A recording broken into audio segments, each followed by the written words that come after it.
Hello,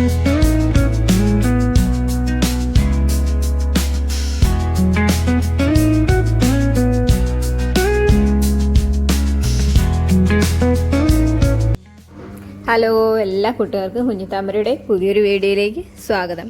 അപ്പോൾ ഇന്നത്തെ video വളരെ ഹെൽത്തി ആയിട്ടുള്ളൊരു റാഗി ലഡു ആയിട്ടാണ് വന്നിരിക്കുന്നത്.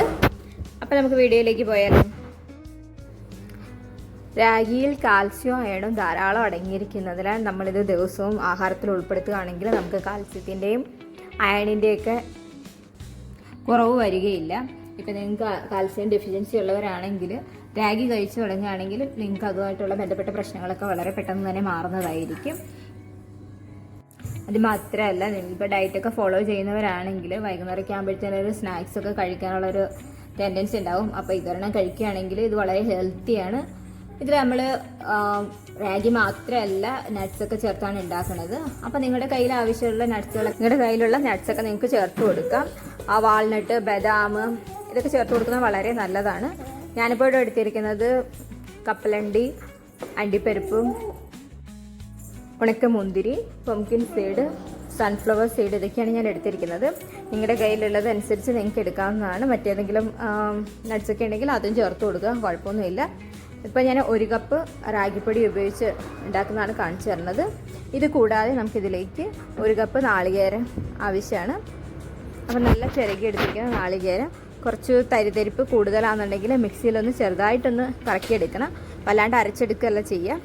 കൂടാതെ 1 കപ്പ് ശർക്കര. ഇത്രയും സാധനങ്ങളാണ് വേണ്ടുന്നത്. ഏകദേശം 200 ഗ്രാമോളം ശർക്കരയാണ് ഗ്രാമിൽ പറയുകയാണെങ്കിൽ. നമുക്ക് ഇതുപോലെ ഒരു പാൻ വെച്ച് ചൂടാക്കിയെടുക്കാം. ചൂടായതിലേക്ക് 2 സ്പൂൺ നെയ്യ് ഒഴിച്ചു കൊടുക്കാം. നെയ്യിൽ നമ്മുടെ നട്ട്സൊക്കെ ഒന്ന് നമുക്ക് വറുത്ത് എടുക്കണം. വാൾനട്ട്, അണ്ടിപ്പരിപ്പൊക്കെ ഇട്ട് കൊടുക്കുകയാണെങ്കിൽ അത് ആദ്യം ഇടണം. അതൊന്ന് ഫ്രൈ ആവാൻ കുറച്ച് നേരം എടുക്കും. അത് ആദ്യം ഇട്ടെടുക്കുക. കപ്പലണ്ടിയൊക്കെ ആദ്യം ഇട്ട് ഒന്ന് കുറച്ചൊന്ന് വറുത്ത് കഴിയുമ്പോഴേക്കും ബാക്കിയുള്ള ചേർത്ത് ഇളക്കി നന്നായിട്ടൊന്ന് ഗോൾഡൻ ബ്രൗൺ ആകും വരെ വറുത്തെടുക്കുക.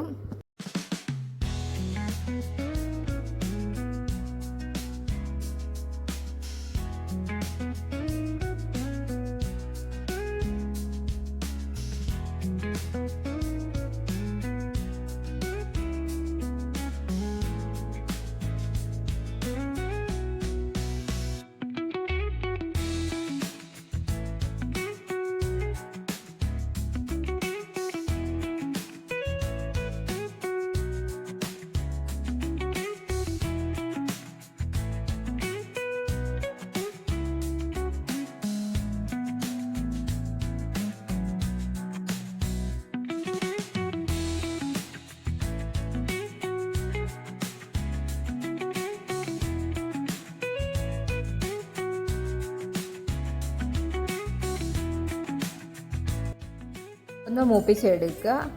ഇനി ഇത് നമുക്ക് മറ്റു പാത്രത്തിലേക്ക് മാറ്റാം. ഇതേ പാനിൽ തന്നെ നമുക്ക് 2 സ്പൂൺ നെയ്യൂടെ ചേർത്ത് കൊടുത്തിട്ട് അതിലേക്ക് നമ്മുടെ റാഗിപ്പൊടി ഇട്ട് നന്നായിട്ടൊന്ന് മൂപ്പിച്ചെടുക്കണം.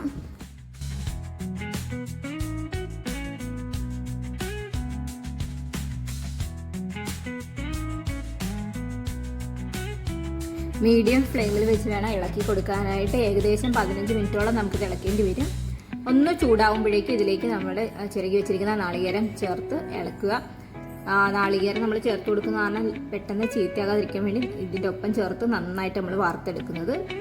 ഇത് ഏകദേശം 15 മിനിറ്റോളം നമ്മൾ വറക്കണം. അപ്പോഴേക്കും നമ്മുടെ അവലോസ് പൊടിക്കൊക്കെ നമ്മൾ മാവ് വറക്കില്ല, അതേ ഒരു പരുവത്തിൽ നല്ലൊരു മണം വരും.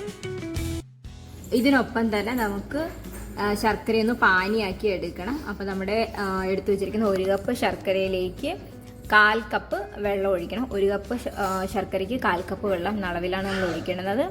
ഒഴിച്ച് നമുക്കൊന്ന് പാനിയാക്കി എടുക്കുക. നമ്മൾ അടുപ്പിൽ വെക്കുമ്പോൾ ആദ്യം ഫ്ലെയിം നന്നായിട്ട് കൂട്ടി വയ്ക്കണം. ശർക്കരയൊന്ന് ഉരുകി തുടങ്ങുമ്പോൾ ഫ്ലെയിം നന്നായിട്ട് കുറച്ച് വയ്ക്കുക. അപ്പോൾ പാത്രം നന്നായിട്ട് ചൂടായി, ശർക്കരയൊക്കെ ഉരുകാൻ തുടങ്ങി. ഇതേ പരുവത്തിലാകുമ്പോഴത്തേനും നമുക്ക് ഫ്ലെയിം കുറച്ച് വയ്ക്കാം. നമ്മുടെ റാഗിപ്പൊടി നന്നായിട്ട് വറുത്തുകൊണ്ടിരിക്കുകയാണ്. ഇത് രണ്ടും നമ്മുടെ പാനിയാക്കാനും ഇത് വറുത്തെടുക്കാനും രണ്ടും ഒരേ സമയമാണ് ആവശ്യം വരിക. 15 മിനിറ്റോളം ആവണം. നല്ല മൂത്ത് വരുന്നതിനനുസരിച്ച് ഇതിൻ്റെ നിറം മാറിക്കൊണ്ടിരിക്കും. അപ്പോൾ നമ്മുടെ പാനി ഏകദേശം റെഡി ആയിട്ടുണ്ട്. അപ്പോൾ നമ്മൾ കയ്യിലെടുത്ത് നോക്കിക്കഴിഞ്ഞ് കഴിഞ്ഞാൽ ഒരു നൂൽ പരുവത്തിന് ഇങ്ങനെ ഒട്ടണം. കയ്യിലെടുക്കുമ്പോൾ ശ്രദ്ധിക്കുക, നന്നായിട്ട് ചൂടായിരിക്കും. നമുക്കിതിലേക്ക് ചേർത്ത് കൊടുക്കാനുള്ള നട്ട്സൊക്കെ ഒന്ന് ചെറുതായിട്ടൊന്ന് പൊടിക്കാം. നമ്മൾ മിക്സിയിലൊക്കെ അരച്ചാൽ വല്ലാണ്ട് പൊടിഞ്ഞ് പോകും. നമുക്കൊന്ന് ഇതേ പരുവത്തിലാണ് വേണ്ടത്. അപ്പം ഇതുപോലെയുള്ള കല്യാണം വെച്ചൊന്ന് തട്ടിക്കൊടുത്തു കഴിഞ്ഞാൽ ചെറുതായിട്ട് നമ്മൾ വറുത്ത് വെച്ചേക്കുന്ന കാരണം പെട്ടെന്ന് തന്നെ നന്നായിട്ട് പൊടിഞ്ഞ് കിട്ടും. അധികം ബലമൊന്നും കൊടുക്കേണ്ട ആവശ്യമില്ല. അപ്പോൾ നമ്മുടെ പാനി റെഡി ആയിക്കൊണ്ടിരിക്കുകയാണ്. അപ്പോൾ നമ്മുടെ കയ്യിലെടുത്ത് കഴിഞ്ഞാൽ ഈ നൂൽ പരുവത്തിൽ ഇതേ രീതിയിൽ വരണം. നമ്മുടെ പൊടിയുടെ നന്നായിട്ട് വറുത്ത് കിട്ടിയിട്ടുണ്ട്. അതേ സമയം തന്നെ നമ്മുടെ പാനിയും റെഡി ആയിട്ടുണ്ട്. നമ്മൾ ചൂടോട് കൂടി തന്നെ പാനി ഈ നമ്മുടെ പൊടിയിലേക്ക് ഒഴിച്ചു കൊടുക്കുകയാണ് ചെയ്യുക. ഒഴിക്കുമ്പോൾ പ്രത്യേകം ശ്രദ്ധിക്കുക, നല്ല കട്ടിയുള്ള സ്പൂൺ വെച്ച് വേണം ഇളക്കി കൊടുക്കാനായിട്ട്. നമ്മൾ പാതി ചേർത്ത് നന്നായിട്ട് ഇളക്കിയതിന് ശേഷം നമ്മൾ പൊടിച്ചു വെച്ചിരിക്കുന്ന നട്ട്സ് കൂടി ഇതിലേക്ക് ചേർത്ത് ഇളക്കിയെടുക്കണം. ഇളക്കിയെടുത്തതിന് ശേഷം ബാക്കിയുള്ള പാനി കൂടി ചേർത്ത് കൊടുക്കുക. നമ്മൾ പാനി ചേർക്കുമ്പോൾ കുറച്ച് ലൂസായിട്ടായിരിക്കും ഇരിക്കുക. കുറച്ച് വെള്ളം പോലെ ഇരുന്ന് കഴിഞ്ഞാൽ പേടിക്കേണ്ട, കറക്റ്റ് കൺസിസ്റ്റൻസി ആയിരിക്കും. നമ്മൾ ഇത് തണുത്ത് വരുമ്പോഴേക്കും പാനിയും തണുത്ത് വരുമ്പോഴത്തേനും നന്നായിട്ട് കട്ടിയായിട്ട് മാറും. അപ്പം അതുകൊണ്ട് ആരും പേടിക്കില്ല. ഇതിലേക്ക് ഞാനിപ്പോൾ 5 ഡേറ്റ്സ് കൂടെ ചേർത്ത് കൊടുക്കുന്നുണ്ട്. നല്ല സോഫ്റ്റ് ആയിട്ടുള്ള ഡേറ്റ്സ് വേണം ചേർത്ത് കൊടുക്കാനായിട്ട്. അത് കൈവച്ച് നമ്മളിങ്ങനെ ഒന്ന് ഞെരടി കൊടുക്കുമ്പോൾ തന്നെ നന്നായിട്ട് ഇട്ട് നമ്മൾ മിക്സിയിലൊക്കെ അരച്ച് കഴിഞ്ഞാൽ വല്ലാണ്ട് പേസ്റ്റ് പോലെയാവും. ഇങ്ങനെ ഞെട്ടിയാൽ മാത്രം മതി. എന്നിട്ട് നന്നായിട്ട് ഇളക്കണം. നല്ല ചൂടോടുകൂടി തന്നെ വേണം ഇത് ഇളക്കി കൊടുക്കാനായിട്ട്. ഇത് കൈവച്ചിട്ട് നമ്മൾ അവലോസ് ഉണ്ട പിടിച്ചെടുക്കില്ല, അതേപോലെ ചെറിയ ഉണ്ടകളാക്കി എടുക്കണം. നമ്മുടെ കയ്യിലേക്ക് ചെറുതായിട്ടൊരു മയത്തിന് നമുക്ക് നെയ്യ് തടവി കൊടുക്കുക. എന്നിട്ട് ചെറിയ ഉരുളകളാക്കി നന്നായിട്ട് ഉരുട്ടിയെടുക്കുകയാണ് ചെയ്യേണ്ടത്. ഇത് നല്ല ചൂടോടുകൂടി ചെയ്യണം.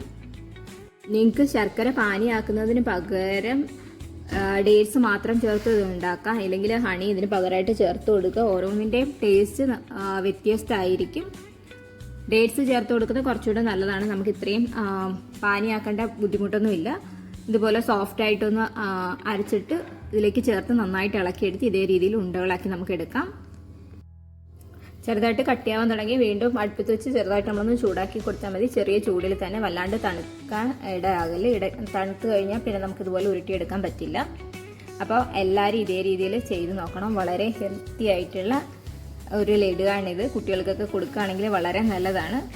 അപ്പോൾ എല്ലാവരും ഇതേ രീതിയിൽ ഉണ്ടാക്കി നോക്കണം. അപ്പോൾ വീഡിയോ ഇഷ്ടമായാൽ ലൈക്ക് ചെയ്യാൻ മറക്കല്ല്. പുതുതായിട്ട് കാണുന്ന കൂട്ടുകാരാണെങ്കിൽ സബ്സ്ക്രൈബ് ചെയ്ത് സപ്പോർട്ട് ചെയ്യുക. അപ്പം മറ്റൊരു വീഡിയോയുമായിട്ട് വീണ്ടും കാണാം.